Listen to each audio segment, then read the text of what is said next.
Alright guys, we have Teaching Mrs. Tingle. Came out in 1999, PG-13. It's an hour and 36 minutes. Now this was actually the first story that was written and directed by Kevin Williamson. This was Williamson first brought this to the studios instead of Scream, but this was not greenlit because they didn't think it was good enough. But you know, when in '96 when Scream flew off, at that point, Williamson could do no wrong. You know, he went on to do Dawson's Creek, and then after it was this. Actually, Dawson's Creek was still going on during this, but nevertheless. Alright, so the whole film is centered around Leanne Watson. Now, she is a perfect student, but she's a little bit wrong on the tracks. You know, she's smart, but her and her mom can't afford what she needs to go to college. So her first thought is, let's get a scholarship. Let's get valedictorian. And that was her main mindset when it came down to high school. There's one thing stopping her. Mrs. Tingle. She was her history teacher, and she was absolutely,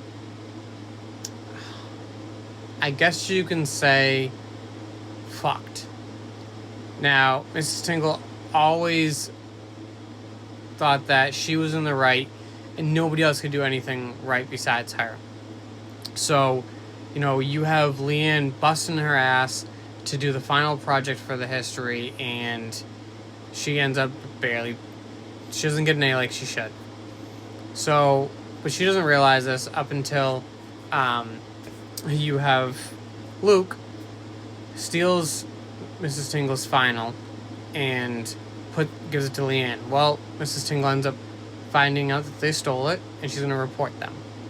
But before she can, the principal is out, so she has to go the next morning.